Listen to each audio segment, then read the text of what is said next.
All right, we're going to go ahead and get started. I think we've got two more that are still coming in, but I just want to say thank you so much for taking your time to come in, join us today for Synergy. In case if any of you don't are aware of Synergy, we are a new initiative that the Organization Network is putting on. We have basically taken the idea from Colossians that one of the giftings of the Spirit is administration, and we want to find tools and talent within our churches and excel it and call it to excellence. And so with that, we're doing anything from accounting and website, social media. And then today, I've invited Pastor Bill to share his thoughts on calendar planning and how to be strategic with it and just the best efforts for that. So with that, the meeting is recorded so that it can be viewed at other times if you want to share it with any team members or anything like that or other friends. So with that, Pastor Bill, the podium is yours. Well, thanks, Jeremy, and welcome everybody. Great to see so many of you today online, and especially see the Oyama team. Welcome to you this morning.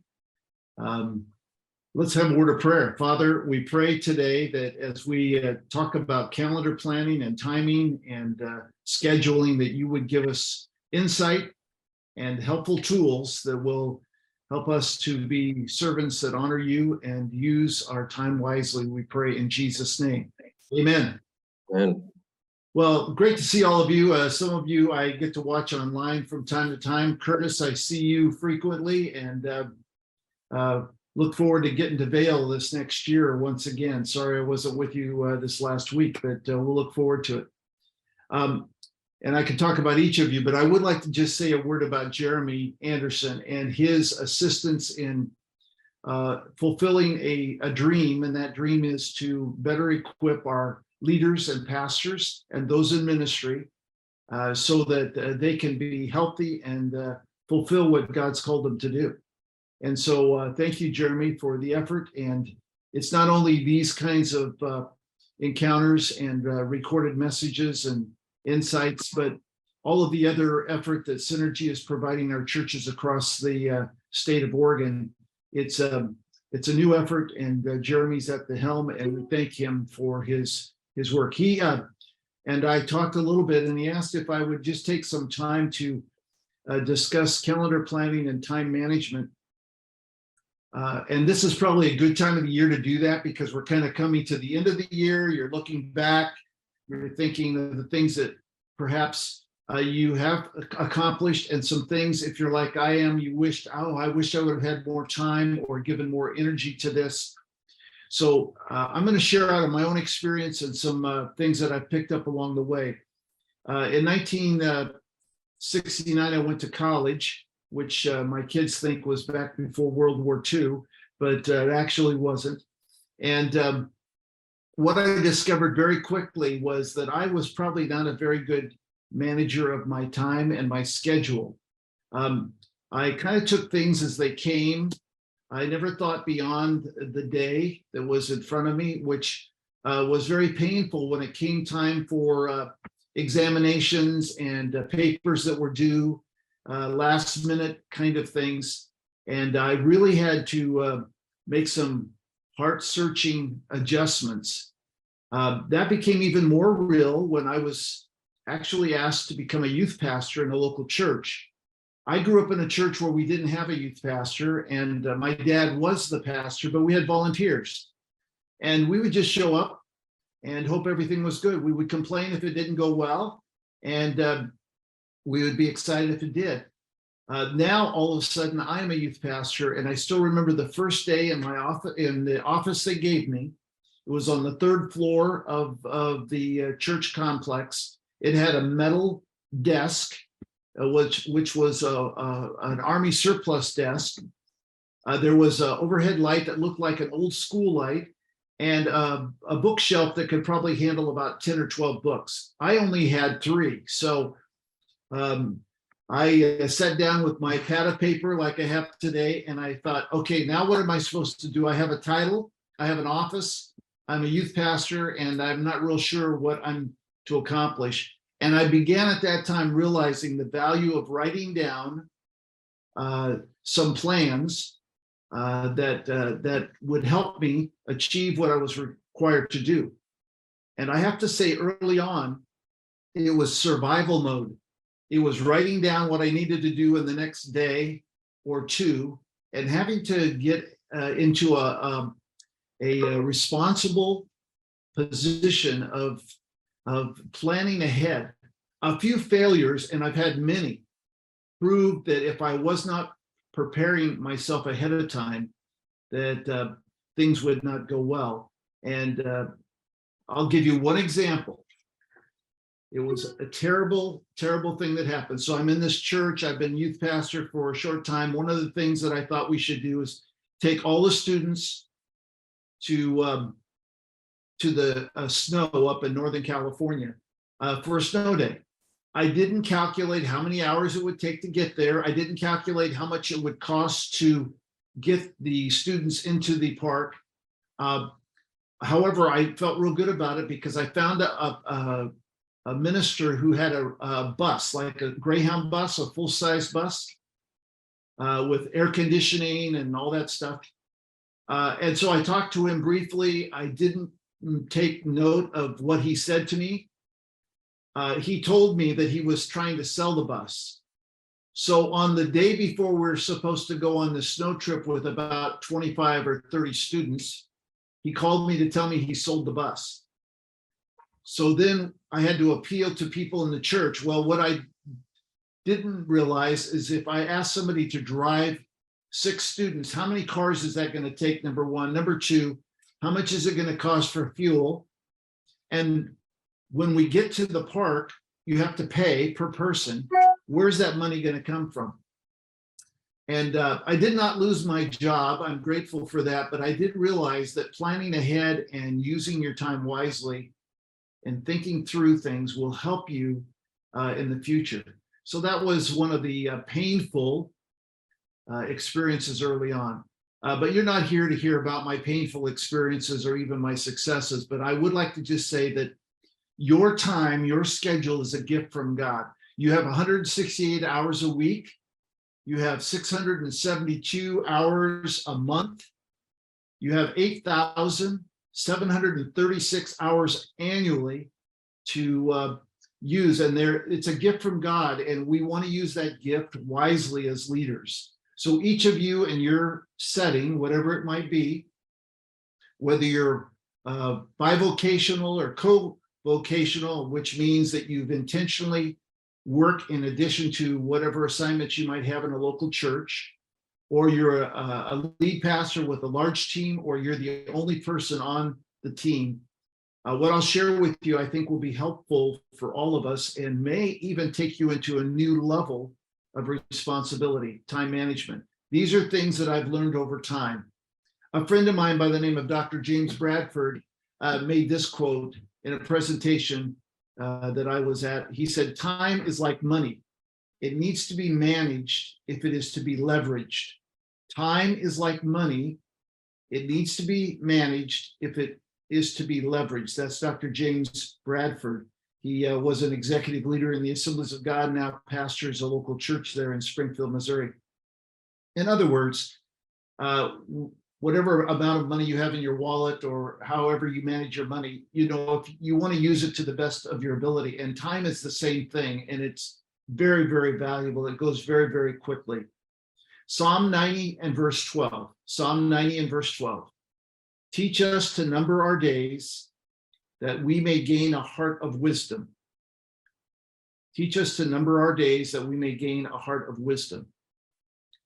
I think it was Rick Warren who said that time is the most precious gift, that we may gain a heart of wisdom, it says, but time is the most precious gift because you only have a set amount of time.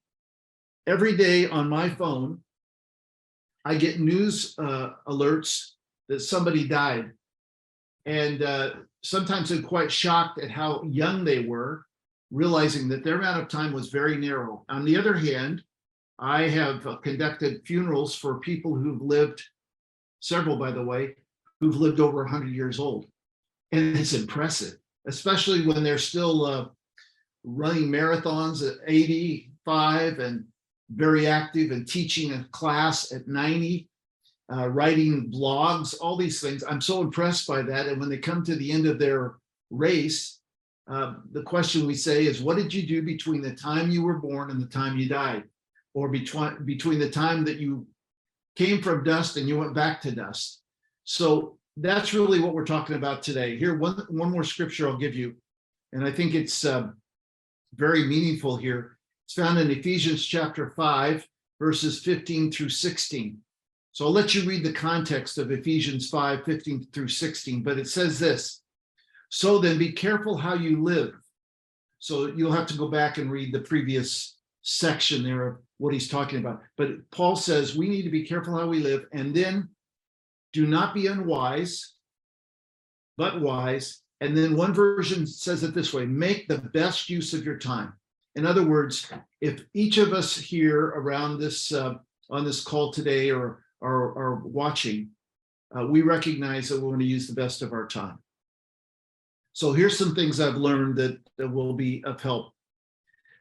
If we don't follow I don't want to say most, but many people tend to operate around the immediate, and the result of that is they miss the ultimate. So if you're only making your decisions or using your time about what is the interruption or the immediate, you will miss the long-term opportunities that God gives you in the ultimate. So this is the way that I started out thinking about what I was going to do today, tomorrow, and that was about it. I'm going to suggest that everyone on an annual basis, and this is coming up at the beginning of the year, take one day to pray and to plan, and take a 50,000 foot view, 30,000, whatever you want to say, view of a 12-month period of time.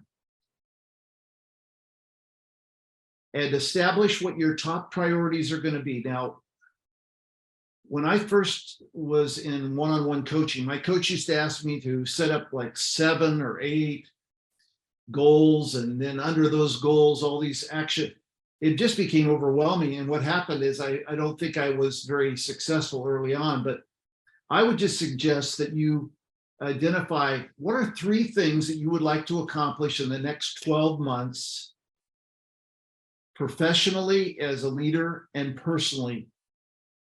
Because there's usually some different things. For example, somebody might say, professionally, I'd like to take another course in school. I want to go after my master's degree or finish my bachelor's, or I would like to go to a conference and learn how to speak or preach better. That might be a professional goal. A personal goal might be, I would like to do a hike up to Mount Hood, or I'd like to change my diet, or I would like to involve myself in a sport of some sort or hobby, or I have a pastor friend of mine, every year he picks something.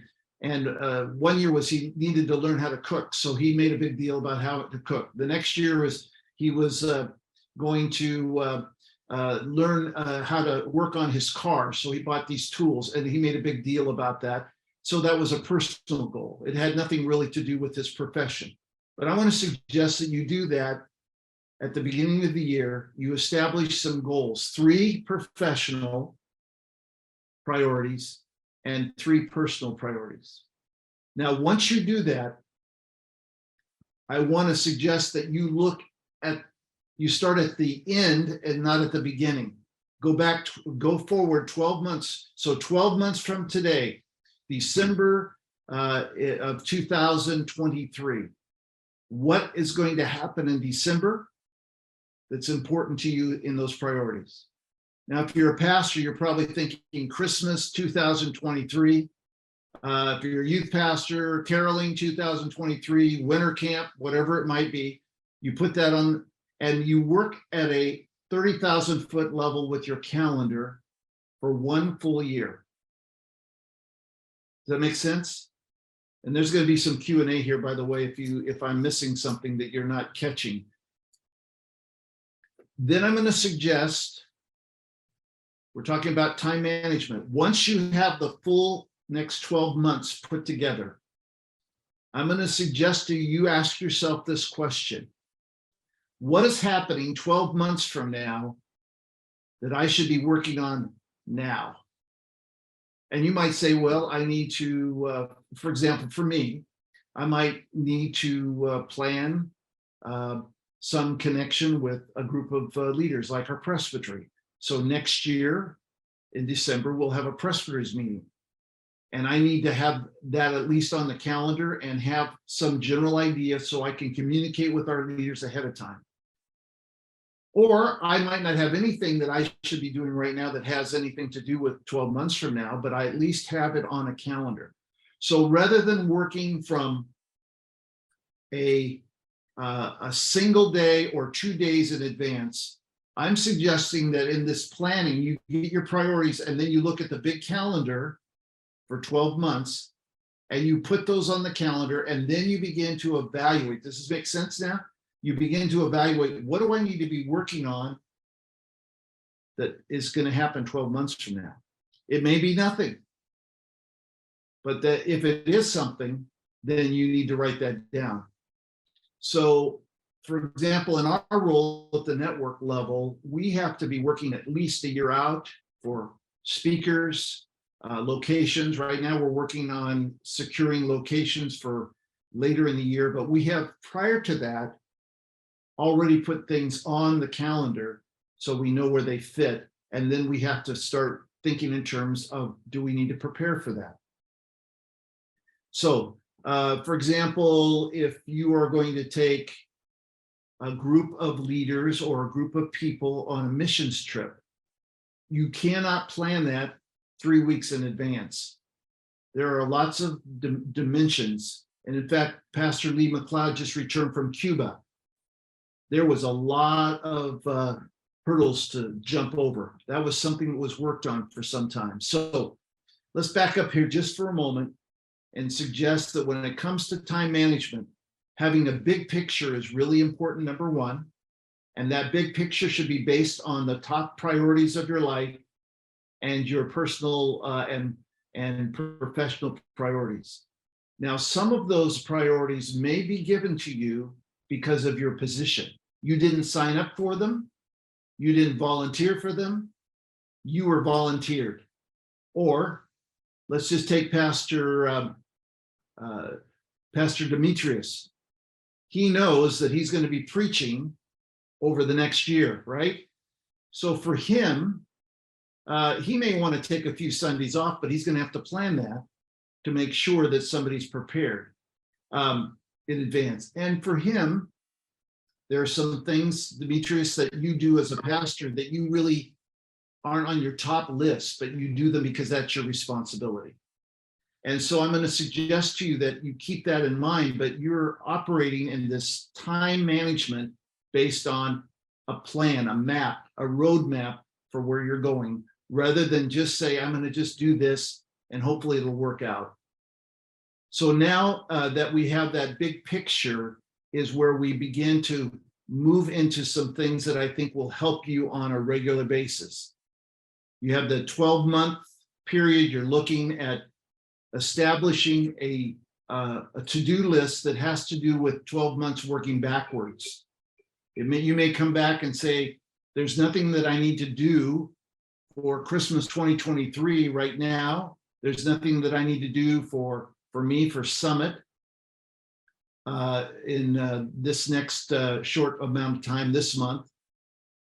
But I have those on the master calendar. But then I come all the way back to where I do need to be aware of what's coming, and am I prepared for it? One of the masters of this is on the call today, and that's Brian Enum. Thank you, Brian, for being a model of this. If you ever want to go one-on-one with someone, Brian can help you in managing your schedule, because he had 16 events or 17 events every year, and he can assure you that he couldn't start planning those the week before they happened. So all I'm sharing with you today is time management, because it's precious. And the goal of this really is to pull stress off of you and to recognize how much time you actually have, because I've met a lot of people who've said to me, I'm just overwhelmed. I don't know how I can accomplish this. And I've met other people who are writing books, preaching 2 or 3 times a week, doing podcasts, traveling with their family. And I'm exhausted when I listen to their schedule. And I say, how do they do that? One person is overwhelmed with a few assignments. Another person is not overwhelmed with lots of assignments. And it goes back to time management. God knows what you can do. He gives you the same amount of time as he's given me. And how we manage that will be very, very, very helpful. Time is your most precious gift because you only have a set amount of it, as Rick Warren said. So now that we have done the practical tool of establishing an annual view, I want to bring it down to how does this play out on a regular basis. For years, I have operated with a book similar to this, and it will have blank sheets of calendar as well as written notes of assignments. And I've made myself a to-do list off of the current week, but that current week is based on the rhythm that I've established for an entire 12 a month, I should say, for an entire year. So I work off of that list. These are tools that I've used that help me stay focused on things that I need to do. So on that list are things that are coming that I need to be prepared for that are like 12 months from now, 10 months from now, 6 months from now, and also things that I need to do today. For example, tomorrow I have a presbyters meeting, which is our executive board for the Oregon Ministry Network. It went on the calendar a year ago. Preparation for that has been over the last several months, preparing, knowing that, for example, tomorrow we will deal with the annual budget for 2023. That's not something that just happens. It's something that we plan for. You follow me on that. So something that I'm sure that Pastor Tom Bachman, who's on, and we've talked a lot about this, has passed on to some of you in Oyama, is what I would call the calendar blocking plan. The calendar blocking plan helps me take a full week, and we can provide these resources, but this is just a simple made calendar of every day of the week.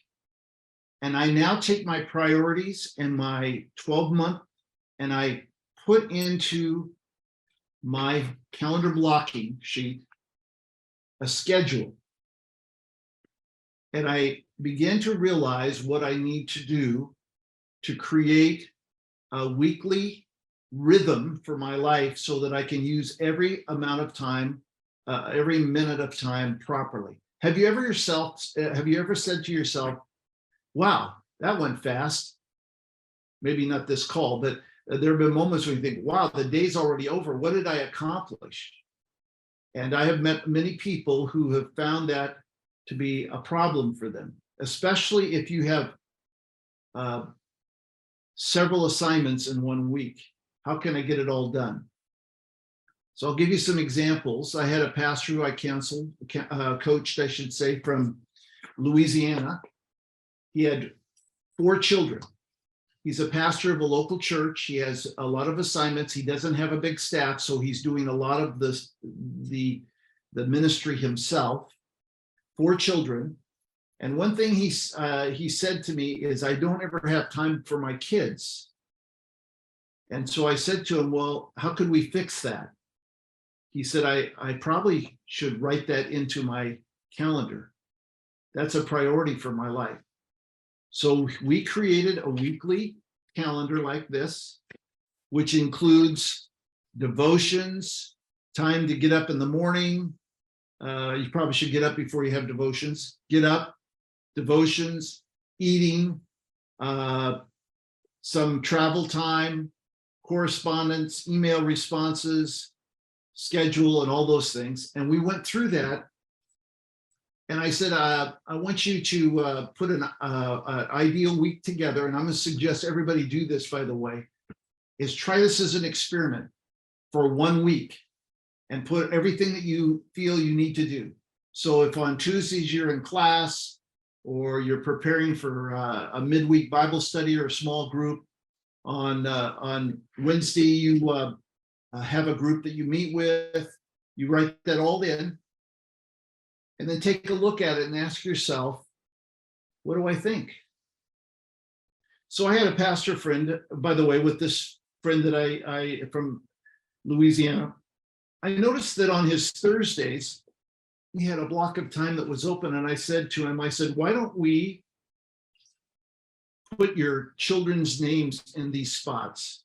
And every Thursday, I want you to spend an hour or more with one of your children. And he started doing that. And it changed the relationship with he and his kids, because they always said, my dad's always too busy. He doesn't have time to do anything with me. And it also gave the guilt that he felt that he was not fulfilling his responsibility as a parent was lifted, because now he intentionally, everybody say intentionally put it on his calendar. This is where time management's very, very helpful. And another thing that I would suggest is that it does give you parameters and boundaries, because time can get away from us. Ask yourself, how much time do I spend on Facebook? How much time do I spend just scrolling through and finding out what everybody else is doing? And you say, oh, I probably 10 minutes a day. Your phone will tell you that it's been an hour and 10 minutes. And you realize, where in the world did my time go? So what God is calling us to do is to make the best use of our time. And one of the ways we can do that is with tools. So we have the day away, where we kind of get the vision of what God wants us to do in our assignment. And then we get the 12 months and we work backwards to say, okay, in order for this to happen, how can I get this accomplished? And one of the ways that you do that is creating a week rhythm, and that will help you evaluate. Now, once you've done that, you should try it for about a month, and then you ask yourself, is this working for me? And you might find that it's not working well in certain areas. So I had a pastor friend of mine of a significant church in Oregon who I was coaching about time. And he said, Pastor Bill, I try to prepare my sermons for Sunday on Tuesdays. And he said, but I'm always interrupted. And I'm always getting interruptions. And so then I'm always feeling behind, and I never feel like I'm properly prepared. And Saturday night, I'm trying to finish it up. And I really wanted to prepare it on Tuesday. And I said, okay, what's happening? He said, well, there's a guy that comes by, and he said, I know pastor's in his office, and I just come by and chit chat. And he's a very relational person. So he would spend an hour and a half talking with this guy. And this was his preparation time. So what I suggested to him, and this might be helpful for you in a situation, especially if you're the lead person, is to establish that time on his calendar planning, and then on Sunday, get up in front of everybody on Sunday morning and say, church, I need you to pray with me on Tuesdays, because Tuesdays is when I prepare for Sunday mornings. And Sunday mornings, I want to bring a word that will be a blessing to you. So would you be in prayer and know that I lock myself in to prepare for that day? And he said, this is what happened as we reviewed it later. The guy stopped coming by the church, and everybody was praying for him on Tuesday, and nobody called him on Tuesday. Nobody interrupted him on Tuesday, because they were with him on Tuesday. So my point would be, is by blocking out some time for various responsibilities, I think you'll find yourself being more productive. For example, for Joy and I, we've been married 50 years, which is hard to believe. But we have, in our marriage, since we got into working in a local church, always blocked out some time for just the two of us. And I have to say, when I was barely making enough money to pay the bills, we still would go out every week for lunch, even if it was just a Coke at McDonald's. We spent time together, we blocked it out. And if somebody came to me and said, hey, Pastor Bill, can we get together for this? I'd say, I look at my calendar and I wouldn't blow them off. I would just say, listen, I've already got something scheduled. I don't tell them what it is. I've already got something scheduled, but I'd like to meet with you at another time. I believe that's not to push off your responsibility, but it's an opportunity to protect what's important to you in your life. If you don't do this, what you probably will find is there's certain things that you want to do that you like doing, and there's certain things that you don't want to do and you don't like doing. And those things that are not as inspiring to you will be neglected.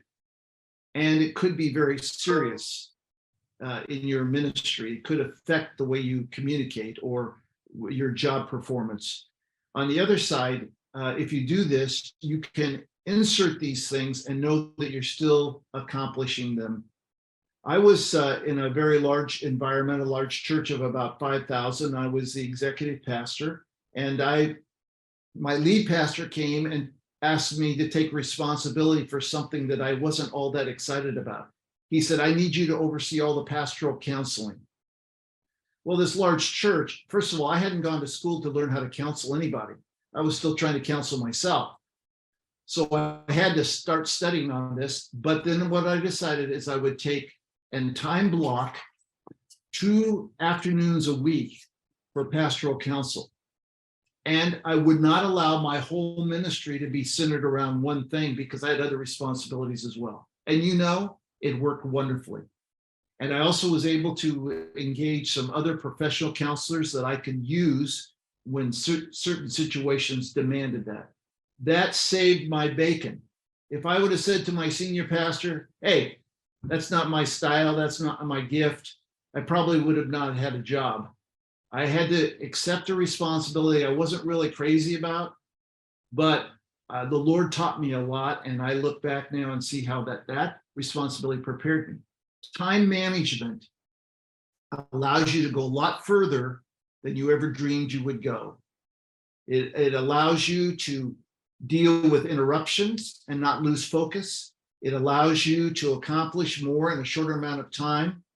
It helps you to stay on focus and fulfill the purpose of your calling.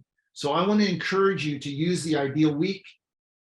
And one other tool that I'll give you, and I'm not going to spend time on it today because I want to do a Q&A here, is using a 30, 60, 90-day tool, which is similar to the 12-month tool, but the 30, 60, 90 helps you to establish what do I need to accomplish in the next 30 days, next 60 days, and the next 90 days.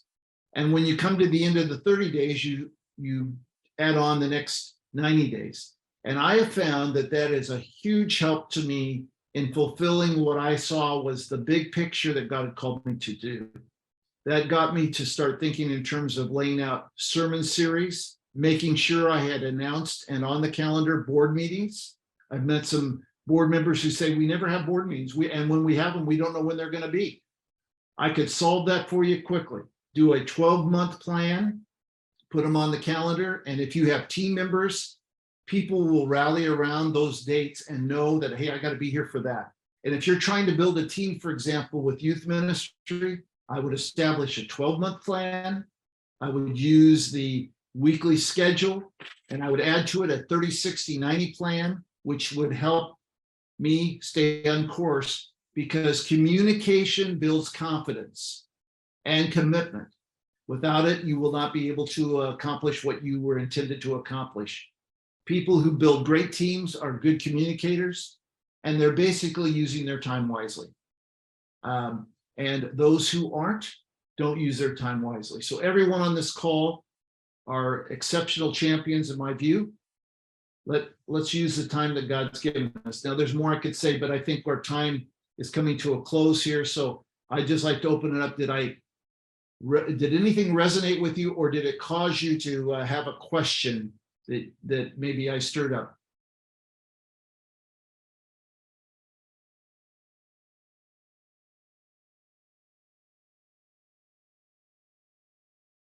Rhythms are important, I think, for effectiveness.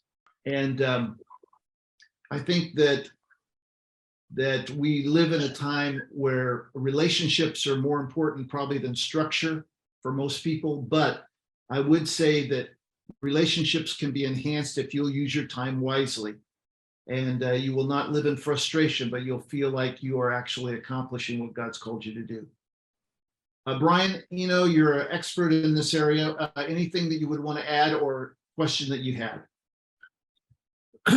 No, I don't have any questions. I served alongside you for all those years, and I saw you put these into practice, and I gleaned from them myself.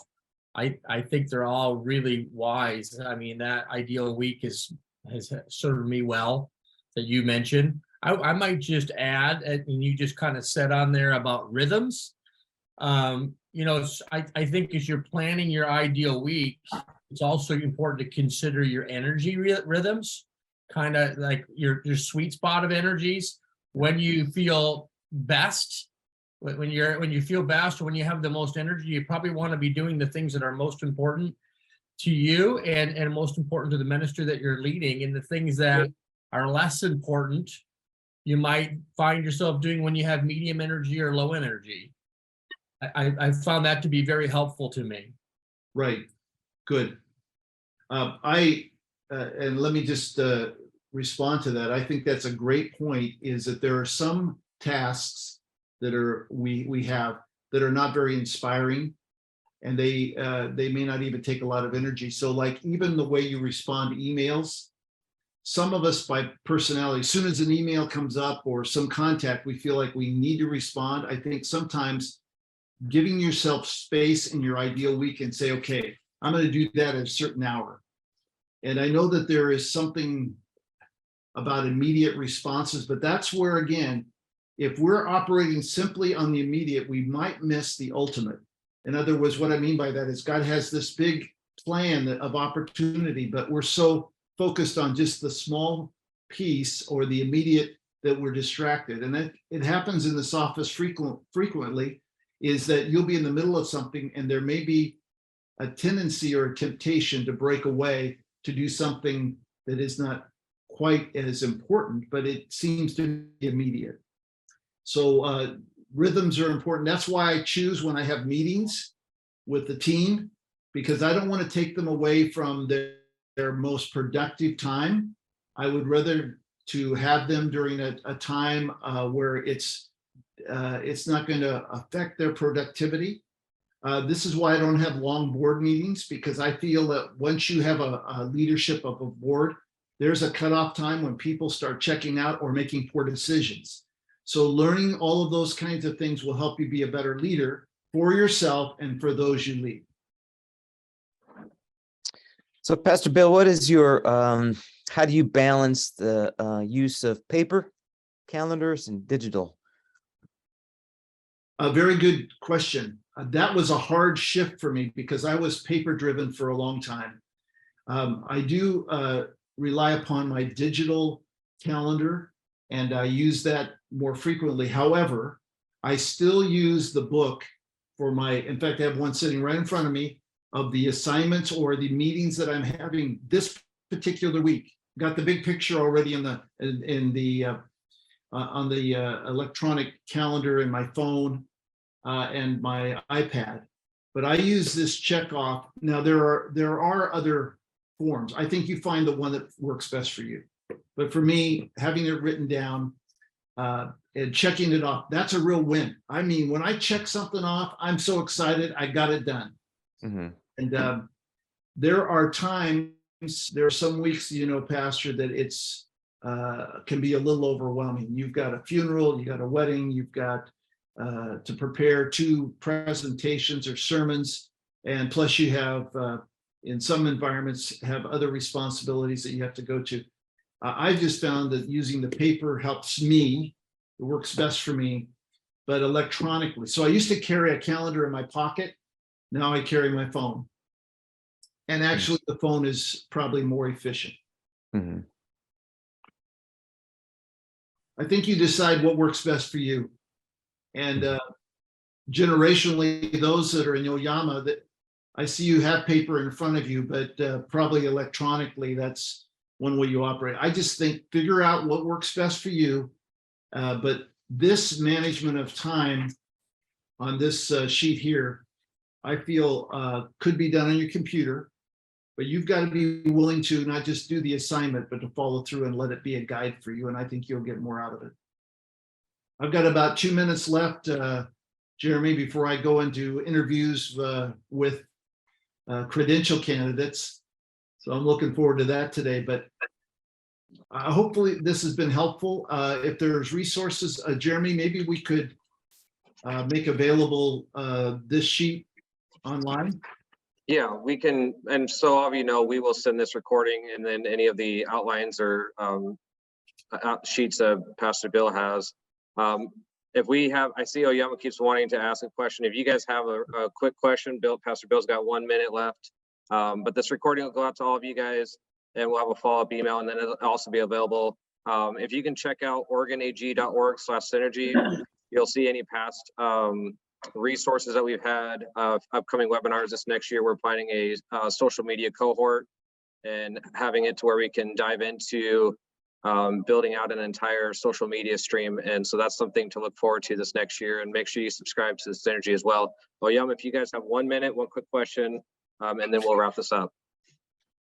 So, okay, I think Pastor, the question for me would be how, so there's an embarrassment of riches when it comes to the resources of how to do this. What advice would you give to help people actually do it though? You know, like, cause it's one thing to have all these tools. And I think that I could speak for, you know, this generation that they have all the tools. How do you discipline yourself to follow through and use the tools?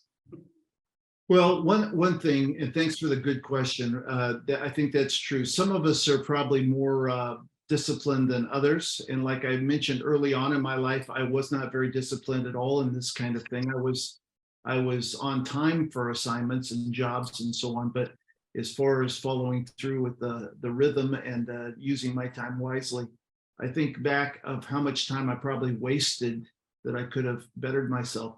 My suggestion to you is to bring into your circle a trusted friend and walk through this together and hold each other accountable. Whether you are a lead or an associate or whatever it might be, or a student, I think having that kind of support to say, hey, look, take a look at this. What do you think? How does that look for you? I think it's a bold step, but it's going to be helpful in the long run for all of us to have somebody look our schedule over. Sometimes it's like somebody proofreading something I wrote. My assistant will proofread it and say, did you see that word that you misspelled? Or that does, she said to me last week on a Bible study notes that I gave her, she said, that doesn't make sense.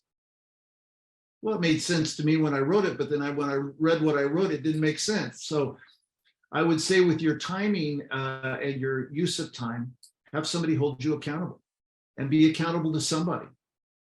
If you're the lead, walk with them and have them, how's the week going? If I had some kind of failure in my life or weakness, it would be helpful to have somebody walk alongside me. If I need a strength coach, I get a coach to help me who's saying, hey, you know, you're not lifting that barbell correctly, and that's going to hurt your body. Or you're not, you know, you're doing that electric job that you know, on the wall they're putting that's not the right way you put the wires on. There's lots of, so I would just say you may have good intentions, but good intentions are willing to be tested by a trusted friend. Thank you, Pastor Bill. And again, everyone, thank you so much for being a part of this. And I just look forward to seeing each and every one of you. Just keep your eye out. Again, oregonag.org/synergy. You can find out more about our initiative and efforts there. So blessings and take care, everyone. Thank you, guys. Blessings. Bye-bye.